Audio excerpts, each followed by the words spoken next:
ये है talks news network और आप देख रहे हैं पॉलिटॉक्स, राजनीति का कच्चा चिट्ठा।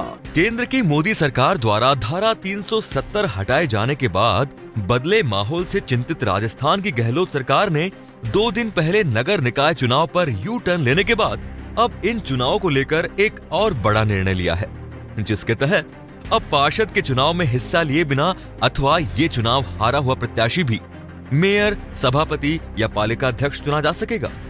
गहलोत सरकार ने महापौर, सभापति और पालिका अध्यक्ष बनने के लिए पार्षद चुनाव लड़ने की अनिवार्यता समाप्त कर दी। अब निकाय क्षेत्र का कोई भी व्यक्ति दावेदारी कर सकेगा, लेकिन जिस वर्ग के लिए सीट आरक्षित होगी उसी वर्ग का उम्मीदवार होना अनिवार्य होगा। नगरीय विकास मंत्री शांति धारीवाल की मंजूरी के बाद राज्य सरकार ने बुधवार को राजस्थान नगर पालिका निर्वाचन नियम 1994 में संशोधन करते हुए नोटिफिकेशन भी जारी कर दिया है। संभवतः राजस्थान देश में पहला ऐसा राज्य होगा जहां निकाय चुनाव में सीधे पैराशूटर प्रत्याशी उतारने के इस हाइब्रिड मॉडल को लागू किया गया है।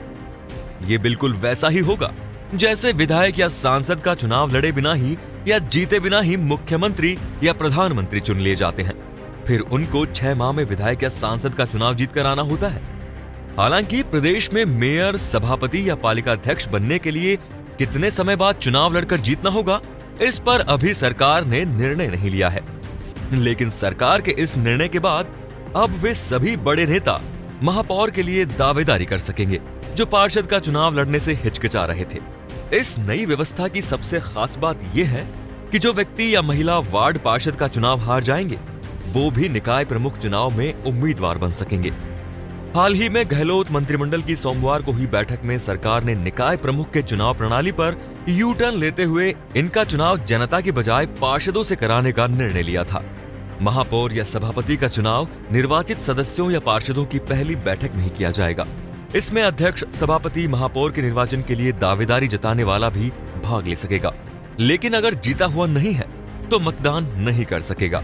वर्तमान व्यवस्था के तहत किसी वार्ड से चुनाव जीतकर आने वाले पार्षदों में से ही सर्वसहमति से पार्टी की तरफ ये तय कैंडिडेट को ही महापौर, सभापति या पालिका अध्यक्ष चुना जाता है।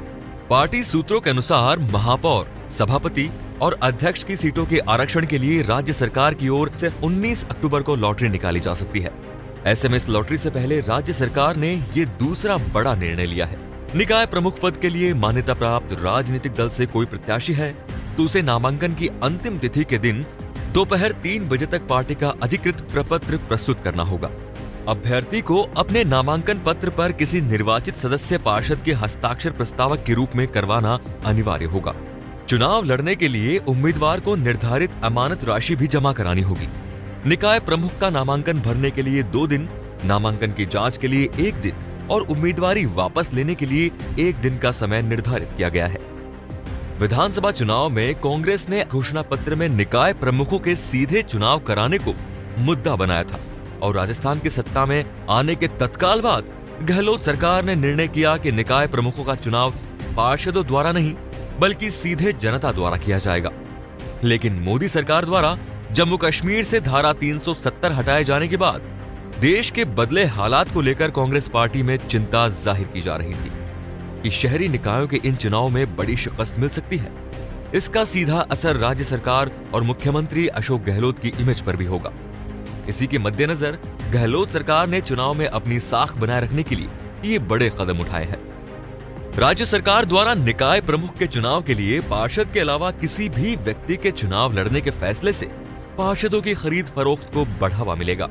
जहां भी बराबरी या फिर बहुमत में कम अंतर होगा वहां बड़े स्तर पर पार्षदों में तोड़ फोड़ करने की कोशिशें की जाएंगी।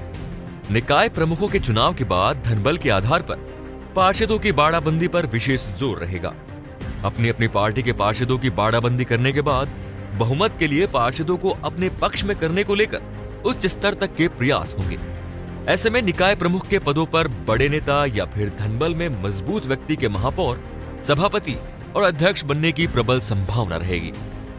इन हालात में प्रदेश में राजनीतिक रूप से स्थिति बिगड़ने के हालात बन सकते हैं। पॉलिटॉक्स ब्यूरो, जयपुर। ये है टॉक्स न्यूज नेटवर्क और आप देख रहे हैं पॉलिटॉक्स, राजनीति का कच्चा चिट्ठा।